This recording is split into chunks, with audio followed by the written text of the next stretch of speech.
ቤተክርስቲያን እንታይ ላ ክትፅውዖ ይትኽእልን ኣይትፈልጥን ቤተክርስቲያን እውቅናን ዘይሃበተ ነገር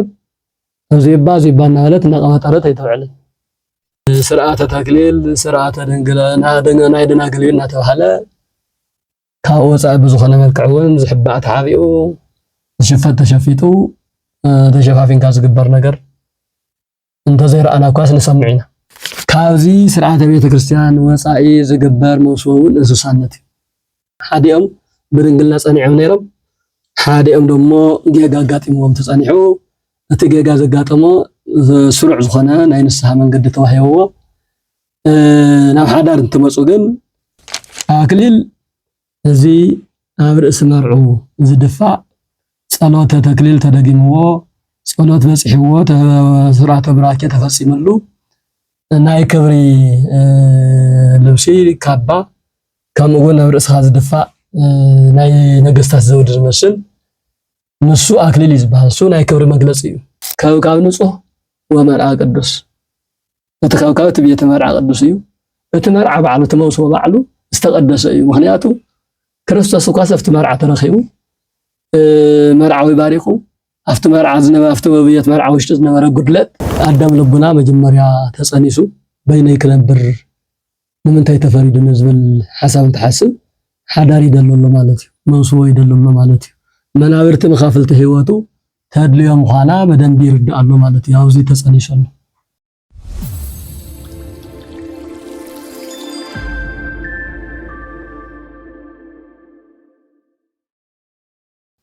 በስመ አብ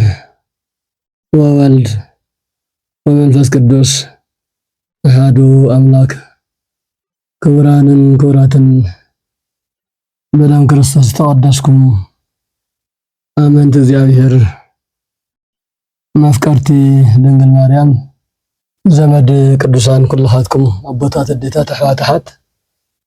በልዑል እግዚአብሔር ስም ከከም ዘለለኹም ሰዓተ ቆጻጽራ ደሓን ዳሓዲርኩም ደሓን ዳውዒልኩም ስለ ሁሉ ነገር ልዑለ ባህሪ አምላኽና እግዚአብሔር ሰባረኸን ዝተቀደሰን ይኹን እሞ ኣብዛ ናይ ሎማዓንቲ ሰዓትን ዕለትን በፂሕና መጽሐፍ ቅዱሳዊ ቃል አምላክ መሰረት በመግባር ኣብ ዙርያ መውስዎ ኣብ ዙርያ ሓዳር ዘሎ ነገር በስተወሰነ መልክዑ ከነመሃሪና ምስጢር ዝገልጽ አንደበት ዝኸፍት አይምሮ ህሊና ዘስተኻኽል አምላኽና ንኹላትና ምስጢሩ ጥበቡ ይግለጸልና እሞ በዚህ ሚዲያ ቢልኩም ትከታተሉና ደቂ እግዚአብሔር ኩልኻትኩም ናይ ሰብ ኩሉ መሰረት ሓዳር ወይም መውስዎ እዩ بمليونات يكونس ببليونات درجة زغصر سو كله مسارة مجمريون يوم قدوس حدار قدوس موسو ايو ذي مخانو نفلطو كان مصحف قدوس ايو مهنياتو زيابير أملاك نمجمريا كزي ናይ መጀመርያ ስነ ፍጥረታት ዝበሃሉ 21 ስነ ፍጥረታት ፈጢሩ ኣብ መወዳእታ ዕለተ ዓርቢ መበል 22 ደረጃ ወይም ቁፅሪ ዝሓዘ ኣዳም ምስ ፈጠረ ንሓደ ሱባኤ ዝኣክል ኣዳም በይኑ ተፈጢሩ ንሓደ ሱባኤ ዝኣክል በይኑ ቀኒ ነይሩ በይኑ ዝቀኒየሉ ምክንያታዊ ነገር እውን ሰብ ዝተፈለየ ፍጥረት ስለ ዝኾነ እዩ ካልኦቶም ካብ ዕለተ ሓሙስን ዕለት ሓሙስ ናብ ዓርቢ ዘውግሕን ህያዋን ዝኾኑ ፍጥረታት ብደመ ነፍሲ ህያዋን ዝኾኑ ፍጥረታት ተፈጢሮም እዮም ኣብ ናይ መጀመርያ ዕለተ እሁድ ስነ ፍጥረት እውን መላእክት ዝሰምዑ ኣእምሮ ዘለዎም ህይወት ዘለዎም መላእክት ተፈጢሮም እዮም እዚኦም ኩሎም ናይዚኦም ኩሎም ኣክሊል ናይዚኦም ኩሎም ዋና ገዛእን ንጉስን ዝኾነ ኣዳም እዩ ስለዚህ ኣዳም በይኑ ተፈጢሩ ምንም እንኳ ውሽጡ ሕቂኡ በዓልቲ ገጹ እንተሃለወት ብዝርአን ብዘይደሰስን ኣካል ግን ኣዳም በይኑ ተፈጢሩ ነይሩ أزي زخانة المغنياتون أتم كانت فترات إنسات أراويت عواف بأجرام زشكركرو بخبرهم زشحو بخنفهم زبرو بدم نفس حيوان زخانة فترات كلهم ككلت كوينهم يوم تفاتيرهم تبعتين عن الشاين سقطا زلهم كوينهم ولا إصابات أزرتات كلتون ترينا خم عينة بخم بتخمتو يا دم نفس زلهم قات زي كنا جن تبعتين عن الشاين زبها الإس كم زلوا بفلاي بساينس عالم بفلسفة فينا عالم استفلتي مزخنا جن أفتري نجار كنا نجاجر كالوتهم ككلت خوينهم أنت فطروا قدام بينو سلزنا برا إذن كلهم فترات إنساسات أراويت عواف عبيتنا نعيشتين أخلنياتاتن أخلواتن نا قدامنا خدو بارخنا سموصلنا سيمنا نولو قويتهم نقصم مخان فليتهم نخجلجلو سم نخوص اللهم زادلنا قرون تاكن إزاس من مبالغون قدامي خدو نبرمو قدام انت ملكتهم كلهم ككلت خوينهم تبعتين نستعين كوينهم كم استفاتوا النار آية أنا دا أنا من تأي بيني تفاتير ثمان يخون زندو البسا يخون نوري وخن بسا لحم يخون على يطغل الله انسسات زبيت يخون انسسات زقدام أراوي زقدام مرقط أفتو زمن نفتسو قزيان السو زبيت زقدامن زبال نقرين مرام كلهم زبيت يمنيرو نحار كاب أدام ودكت ندحار يو انسسات زبيت زقدام أراويت زبيت زقدام زبال أفلا لا يزمسنبر أفتنا يمجمّر يفترات كلهم أو تحت أدام تجزأت وين من تفاتير من يرامنا نزيو من نار آية كلهم مساوتي مناورتي مخافلتي هوات انتهلهم أنا بينين من تأي بيني تفاتير ذو الحسابة اللي نقو نبقى قصقنيو تبينو مفتارون نزيو سبب استفلي التحساسات استفلي عمرو فتاري أزفلتلو كانوا على بنان ماننتون هواتون قديتون مثلون زفلتلو مسفلتاتو مسؤقاتو سلاستفتره بعلو مبسوه كم زدليو سبيت كم تدليو بعلو خطيق طياق خوين سلاستفتره بستفتره بستوهاو ناي طياق الناس منفس زدليو نجر مخافلت هواتو تدليو مخانا بعلو حسب انت خلع عليه نحد سمون زاكل نحد سواء زاكل مجمريا نسو ناو عالم زي تغايدو مصي مالتي لذي زي حساب زي ادم مستصنسه እግዚአብሔር ቃል በቃል ኮሰናይ ለጓነ እመህያው የንበር ባህቲቱ አላ ንግበር ሞቶ ቢጻ ዘይረድኦ አዳም ወድሰብ አዳም መስተባነሰብ በይኑ ነበር ወድማ በትሙሉ ሐሳብና የተመጽሐፍ ቅዱስ ወድሰብ በይኑ ነበር አጋሚ ይኮነን ዝብል ከእግዚአብሔር ቃል ወጻ ሕዚ ተሐዳር تي موسوعة زمثرة أو زي أنا بقالي زمثرة بحساب مجمريا بحساب كاو حسابنا وقالات ناو تغواري زخيل سلازي أدام لبنا مجمريا تصنيسو بين يكنبر لمنتاي تفريد نزبل حساب تحسب حداري دلو مالتي موسوعة دلو مالتي مناورت مخافلت هيواتو تادليو مخانا بدن بيرد الله مالتي هاوزي تصنيسو أتي قصيل دما بእግዚአብሔር ቃል ደሞ ተናይ አዳም ሐሳብ መሰረት ተገይሩ ተከክል አዳም ንምንታይ በይነ ዝነብር ዝብል ዘሎ ተሐሳብ ንሱ በባዕሉ እንት ኸመስ ተደሊምበር ተከክል በይነ ክነብር አግባብ አይኮነን አኮ ሰናይ ለጓለ እመሕያው የኖር ባህቲቱ ወድሰብ በይነ ክነብር አይግባል አላ ማለት እንታይ ዳ ማለት ነው نجبر وتو بيصا زترا زيردو يزلت مصحف زردو بتبعتي انقص صويع والله انستاين تبعتين دحري فطرتي في مالتينا بتيلو እትሕግዞ መናብርቱ መኻፍልቲ ህይወቱ ሰበይቱ ክፋል ዓጽሙ ተድልዮ እያ በይኑ ክነብር ኣግባብ ኣይኮነን ዝብል ናይ እግዚአብሔር ቃል ወፂኡ ቃል ጥራሕ እውን ኣይኮነን ኣብ ልዕሊ ኣዳም ንእሽተይ ድቃስ ብምምጻእ ካብ ዓጽሙ ወሲዱ ዝተማልአት ሰበይቲ ገይሩ ኣብ ቅድሚኡ ኮፍ ኣቢሉሉ ኣዳም ብሓሳብ ጸኒስዋ ዝነበረ በዓልቲ ገዝኡ በገሃድ ኣብ ቅድሚኡ ኮፍ ኢላ ረኺብዋ ሽዑ እንታይ ኢሉ እዛ ዓጽሚ እዚኣ እዛ ስጋ እዚኣ ካብ ስጋይ እዛ ዓጽሚ እዚኣ ካብ ዓጽመይ ዝተወሰደት እያ ለትኩነኒ ብእሲት እየ ዛቲ ዓጽሚ ዓጽሚ እየ ወስጋ ስጋየ ለትኩነኒ ብእሲት እየ እዛ ፍጥረ እዚኣ እዛ ሰብ እዚኣ ስጋኣ ካብ ስጋይ ዓጽምና ካብ ዓጽመይ ዝተወሰደ ስለ ዝኾነት እዚኣ መኻፈልቲ ህይወተይ ሰበይተ እያ ኢሉ ብሓሳብ ጠንሲስዎ ዝነበረ ብተግባር ምስ ረኣዮ ብተግባር ተቐቢልዋ ማለት እዩ በዓልቲ ገዝኡ ኮይና ስለዚህ እውን እዩ ሰብኣይ ሰበይቲ ገዲፉ ተባዕታይ ኣቦን ኣዲኡን ገዲፉ ሰበይቲ ይኽተል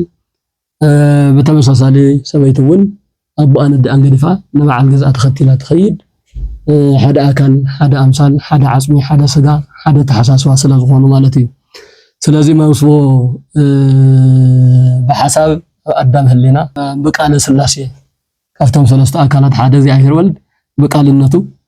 እግዚአብሔር ኣብ እግዚአብሔር መንፈስ ቅዱስ ደግሞ ብህልውና በይኑ ክነብር ወዲ ሰብ በይኑ ክነብር ኣግባብ ኣይኮነን ኢሎም እቲ ኣብ ኣዳም ህሊና ዝነበረ ኣብ ሓሳብ ዝነበረ ናብ ቃልነት ምቕያር እቲ በቃል ዝተነገረ ደግሞ ብተግባር ካብ ኣዳም ዓጽምን ስጋን ኩሎምን ብምውሳድ ህያው ፍጥረት ብምግባር ናይ ኣዳም በዓልቲ ገዝኡ ገይሮም ሂቦምዎ ማለት እዩ ነዚ እውን ሔዋን ኢሉ ሰማያ ወእንተ ዝተሰመየት ሔዋን እስመ እሞም ይእትነ ኩሎም ህያዋን ኣዳም ናይዞም ብድሕሪኡ ዝመፁ ፍጥረታት ደቂ ኣዳም ሰባት ኩሎም ኣዶ ምዃና ህይወት ምዃና መኻፍልቲ ህይወቱ ምዃና ፈሊጡ ሔዋን ኢለዋ ስለዚ እቲ ሓዳር እቲ መውስቦ ብህይወት እዩ ዝጅመር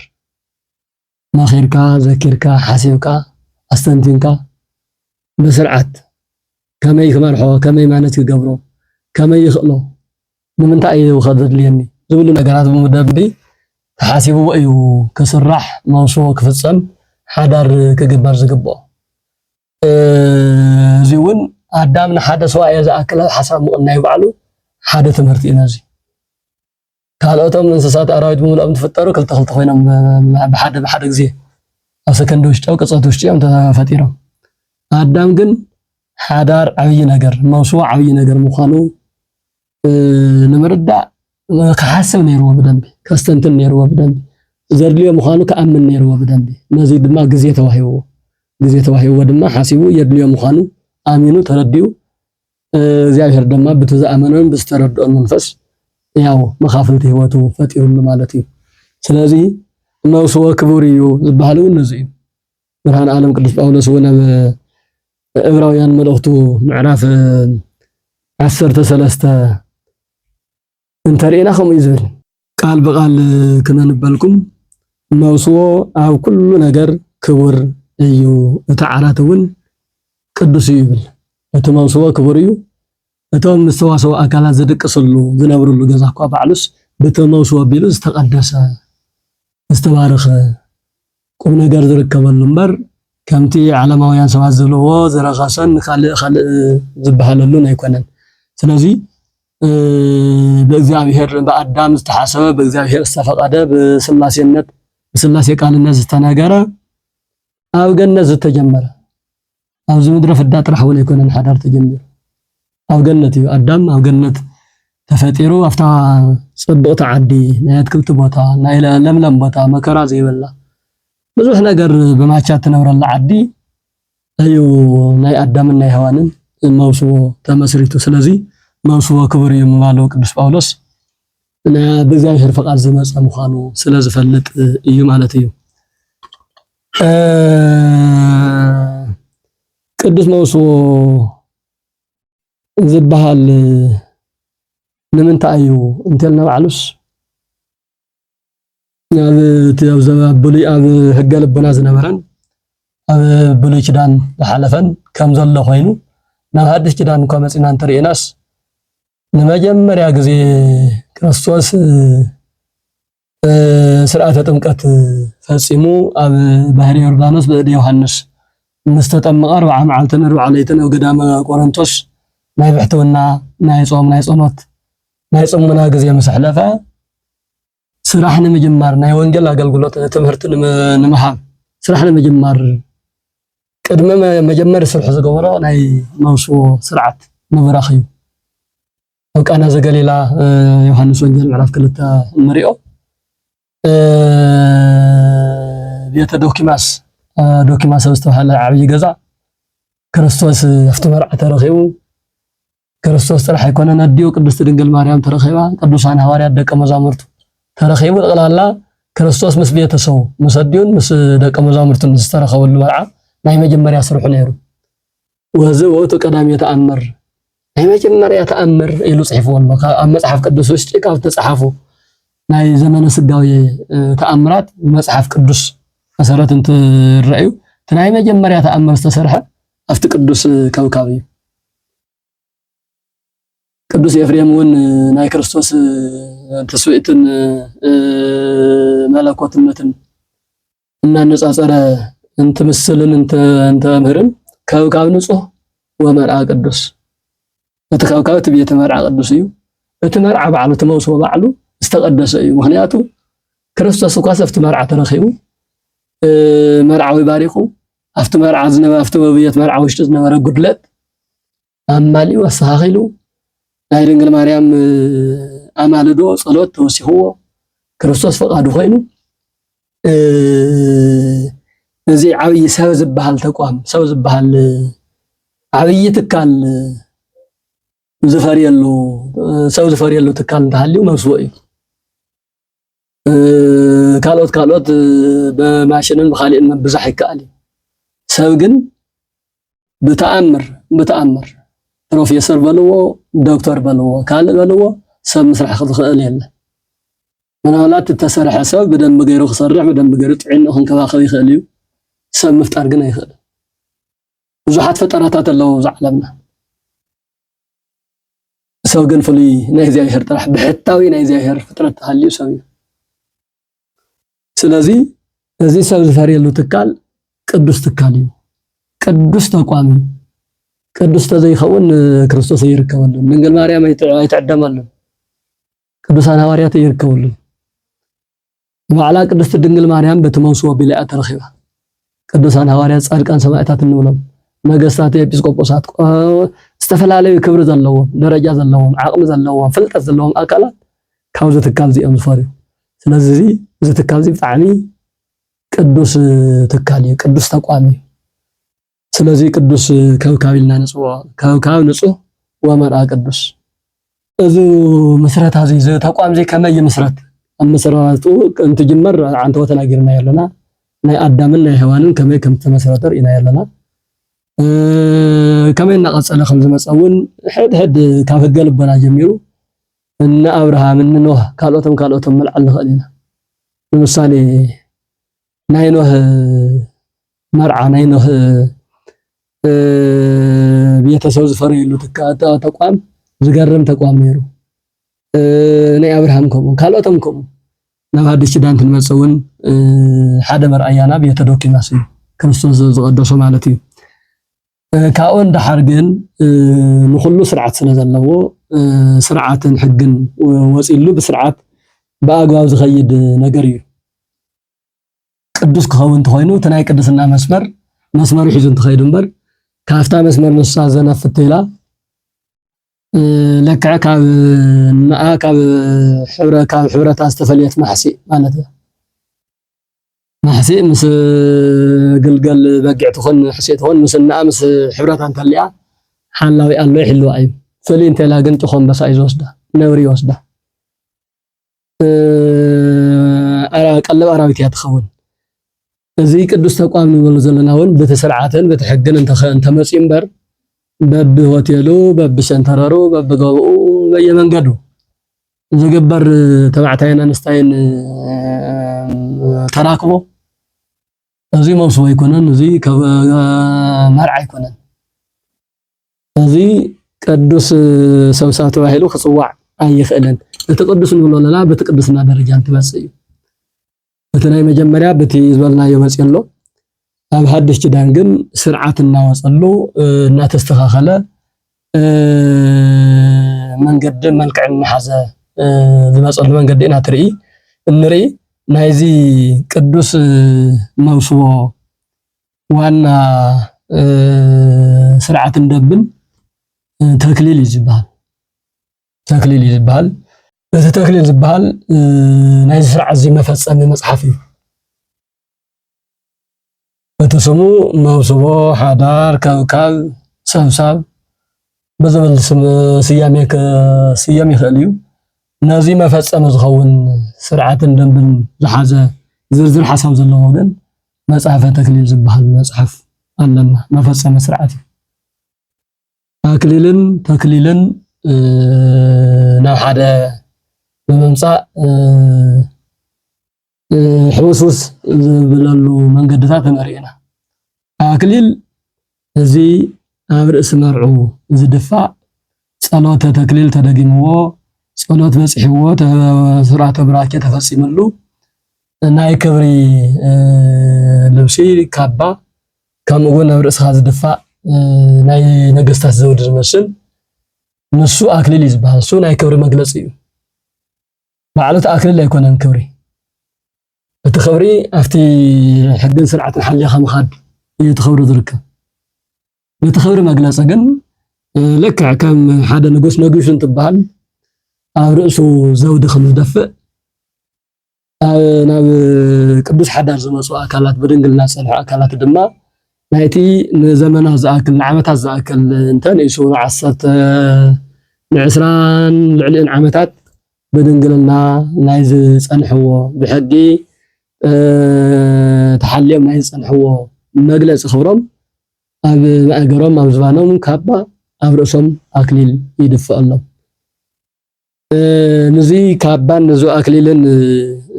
ኣሰራርሕኡ ኣፈጻጽሙ ተግባር ትሕዝቶ ዝሓዘ ድማ መጽሐፈ ተክሊል ይባሃል መብዛሕትኡ ግዜ መጽሐፈ ቄደር መጽሐፈ ክርስትና መጽሐፈ ተክሊል ሰለስቲኦም ሓደ መጽሐፍ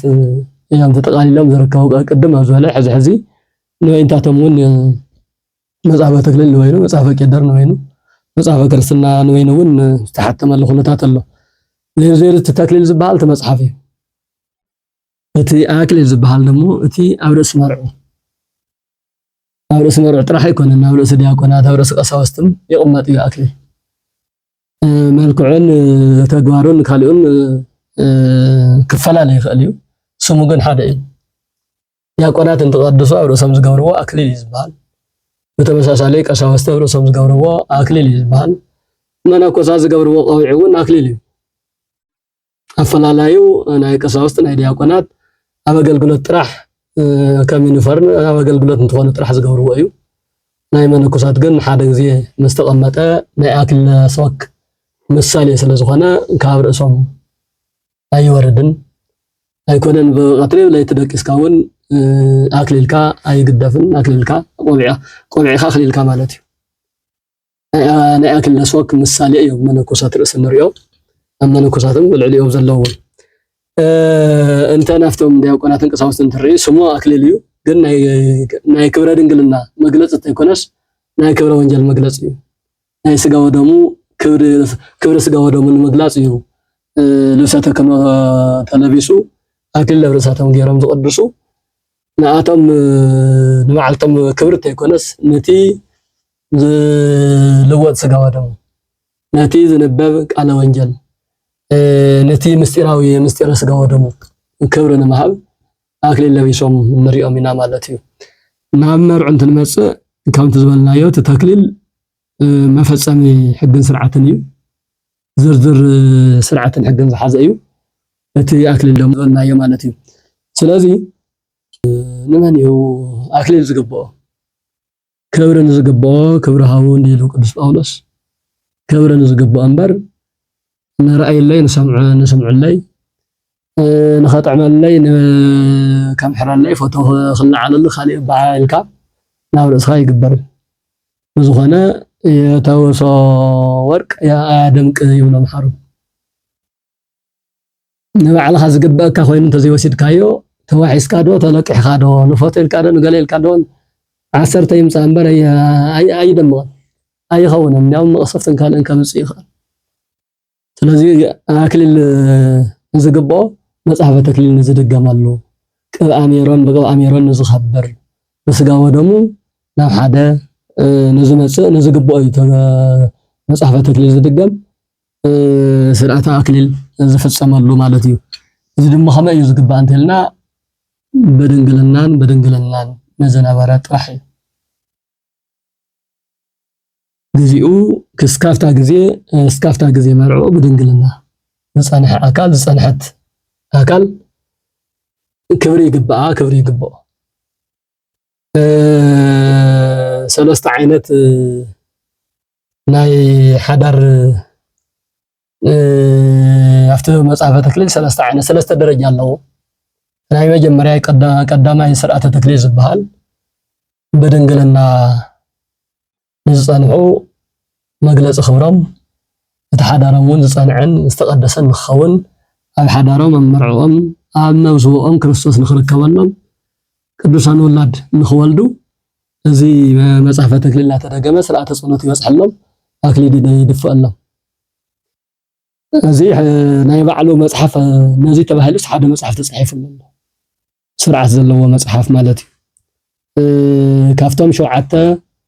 ምስጢራተ ቤተ ክርስቲያን ዝበሃሉ እውን ሓደ ምስጢረ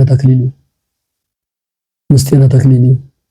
ስለዚህ እዚ ንድንግልና ዝግባእ ናገል ዝግባእ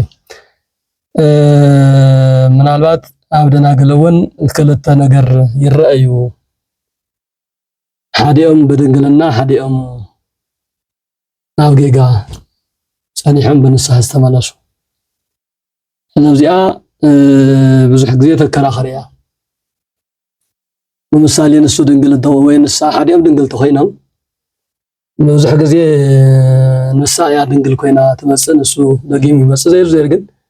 አውተ ስርዓት ውሽጥ ተመሳሳሊ ሓዲኦም በድንግልና ጸኒዖም ነይሮም ሓዲኦም ደሞ ጌጋ ጋጢሞም ተጸኒሑ እቲ ጌጋ ዘጋጠሞ ስሩዕ ዝኾነ ናይ ንስሐ መንገዲ ተዋሂብዎ ናብ ሓዳር እንትመጹ ግን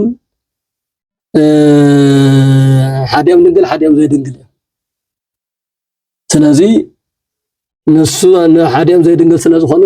መጽሐፈ ተክሊል ይድገመሎም ስርዓተ ተክሊል ይግበኦም ማለት አይኮነም ይግበኦም በመንታይ ቢሉ በተሓደ ድንግል ቢሉ ንሳ ድንግል ንሕጸኒሓ ንኣኽባል ተመጽሐፈ ተክሊል ይድገም እቲ ናይ ክብሪ አክሊልን ናይ ክብሪ ካባን ይጎናጸፉ ማዓል ድንግል ኮይኑ ይባሃል ና ተባሂሉ ይግበር ና ተባሂሉ ነወይና ኸይግበር ነወይና ንሓደ ወይኑ ተክሊል ይድገም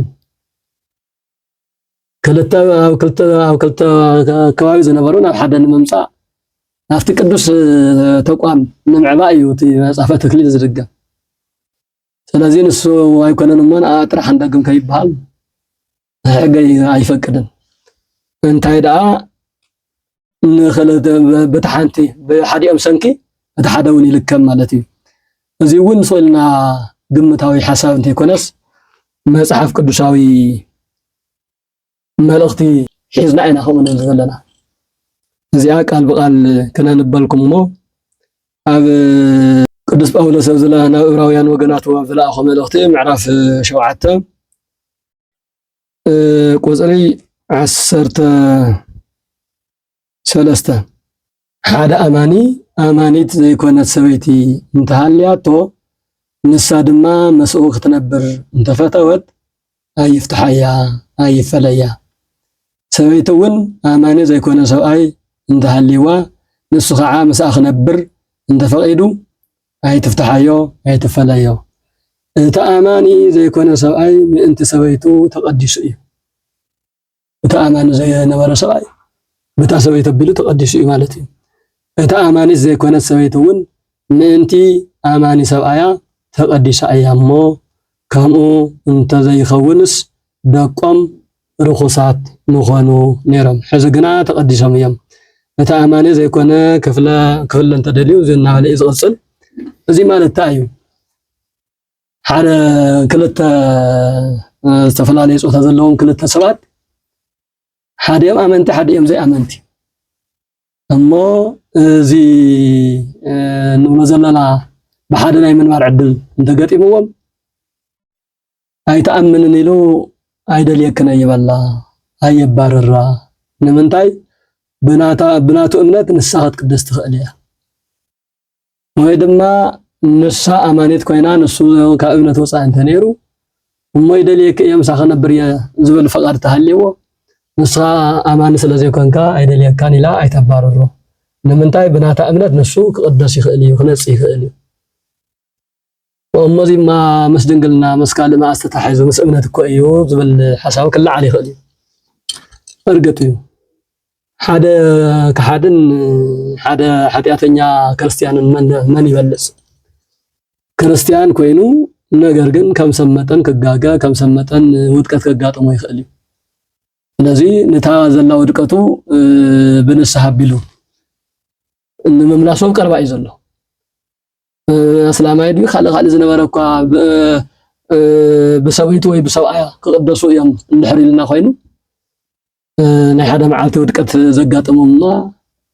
ዳኾይኖም ዘይቀዳደሱ ስለዚህ ንሱ በአ ቀደስ ይخليو نسون بقى كقداس يخلي ስለዚህ حاديهم او زي او كالي مسمار نيرم نسحاجه اتيم نحرمصيم ما انت تسويت تباهيلو سرعه تكليل يبصح ወይ ድማ ሰብአይ ድንግል ተኮይኑ እንት ሰብአይ ተባሂሉ ስርዓተ ተክሊል ይበጽሕ በዚ ይለኻኸሙ ማለት እዩ እዚ ሓደ አፍትናይ መጀመርያ ዘሎ ስርዓት እዩ እዚ ሕጋዊ ምዃኑ ተመጻሕፈ ተክሊል ባዕሉ ምንባብ እኹል እዩ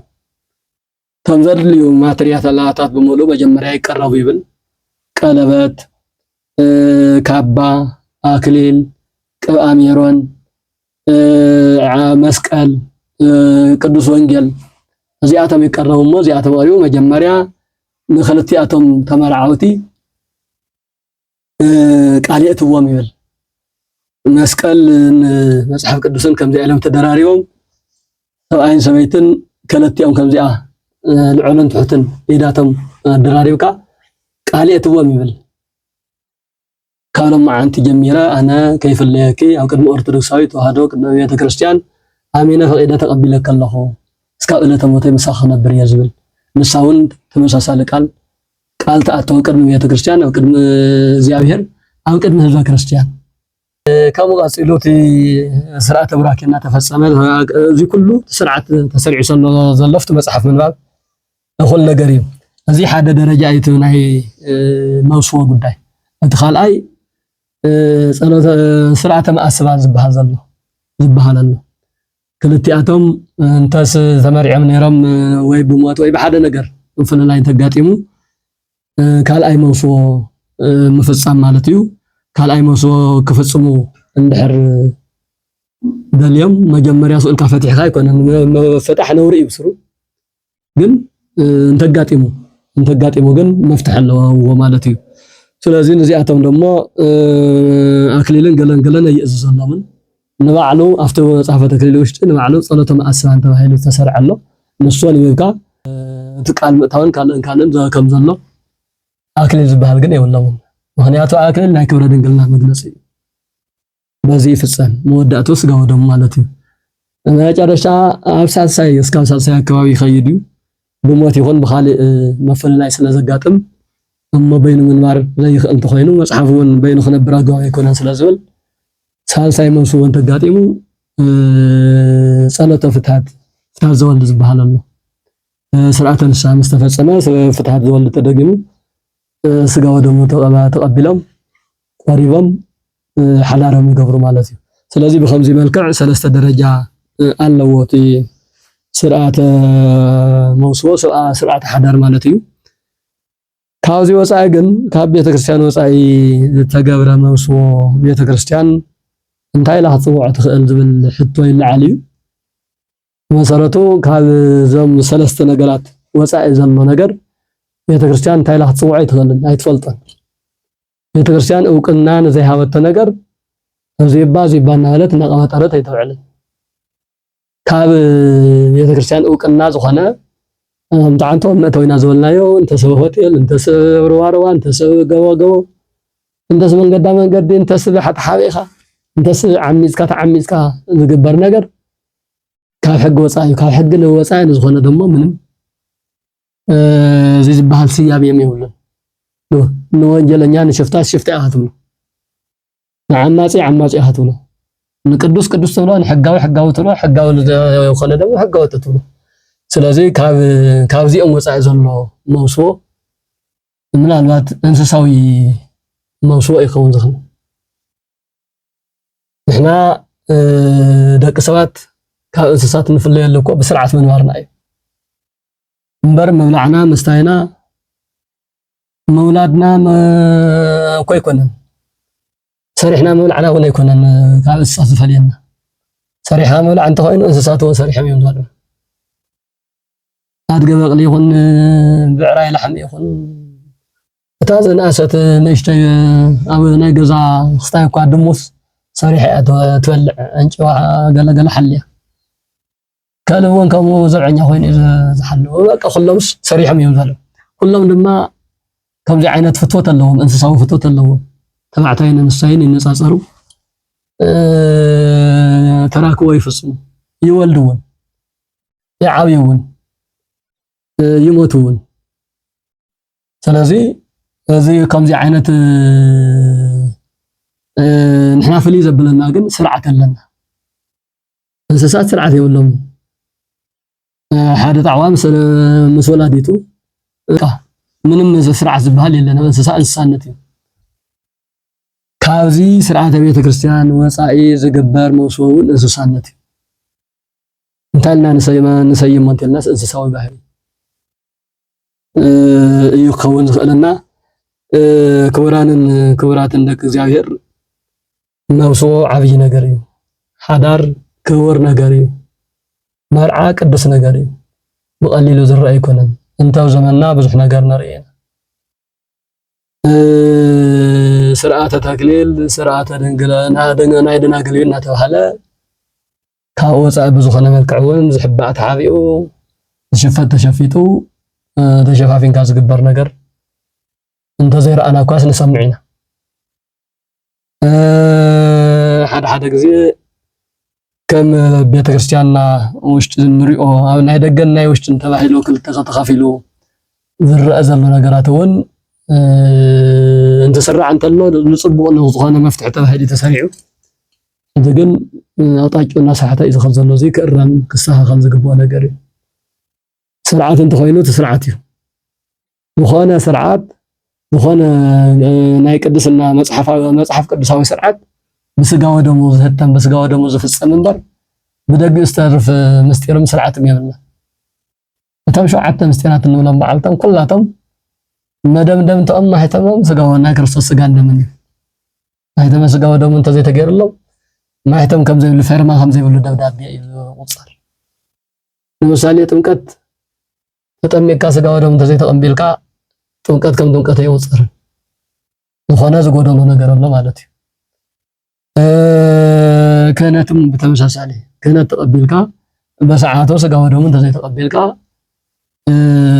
ከም ክህነት ኣይኮነን ዝቁፀር ዝጎደሎ ነገር ኣሎ ክማላእ ዝግብኦ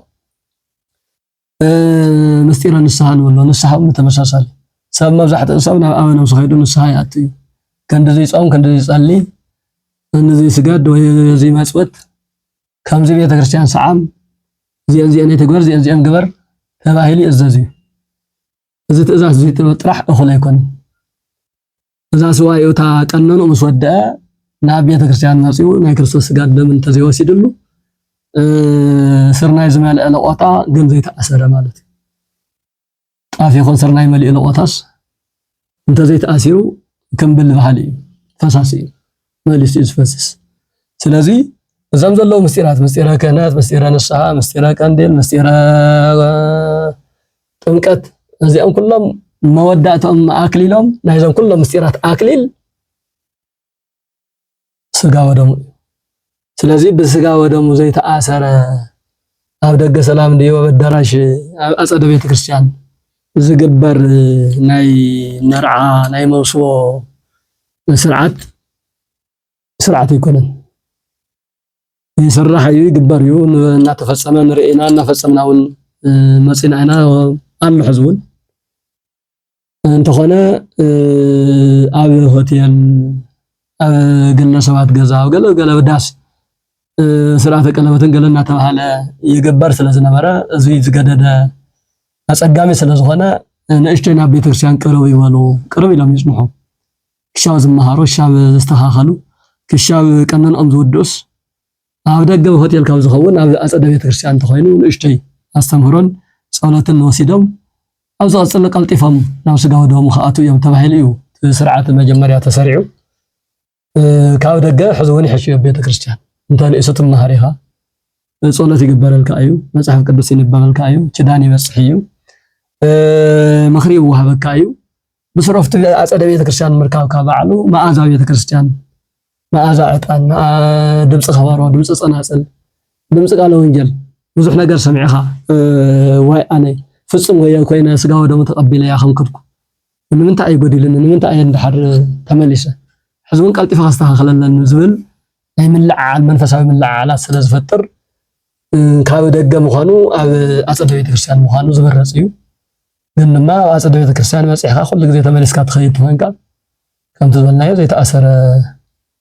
ዝኾነ ነገር ሒዝካ ግን መእሰረት ዘይብሉ ፈሳሲ ኢልና እዚ ክስተኻኸል ዝግባእ እዩ ከምኡውን ኣብ ኣፍቲ ልብሰ መርዑ ክኸውን እውን ተኾይኑ ናይ ባዕሎም ደረጃኡ ዝሓለወ ካብ ባምበር ኣክሊል ኣብ ርእሶም ክገብሩ እንተኾይኖም ነቲ ኣስተምህሮ ቤተክርስቲያን ጠንቂ እዩ ነቶም ኣባጽሕ ኣዋልድ መናእሰይን ደቂ እውን እንድሕር ሓደ ኮይኑማ ናብ ዘብል ናብ ምድፍፋር ዘምጽእ ስለዝኾነ እዚ ብደንቢ ክሕሰበሉን ክስተኻኸልን ዝግብኦ ነገር እዩ በጠቕላላ ለማዓንቲ መውስቦ እንታይ እዩ ዝብል ኢናሪና መውስቦ ቅዱስ እዩ ኣበይ ተጀሚሩ ኣብ ቅዱስ ቦታ እዩ ተጀሚሩ ገነት ኣምሳለ ቤተክርስቲያን እያ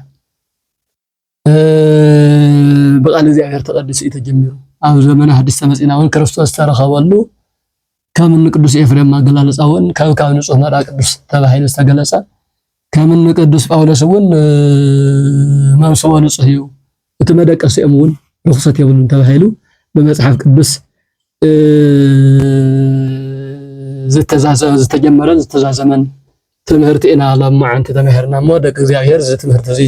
ሰሚዕኹም ነዚ ከንሃረውን ከተምህሩ ነዚ ተጋገየውን ክትእርሙ ወየ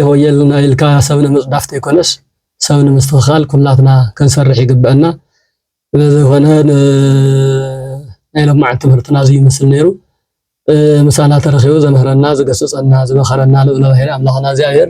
ስሙኑ ለዘለዓለሙ ዝተባረኸን ዝተቀደሰን ይኹን ወስብሐት ለእግዚአብሔር ወለወላዲቱ ድንግል ወለመስቀሉ ክቡር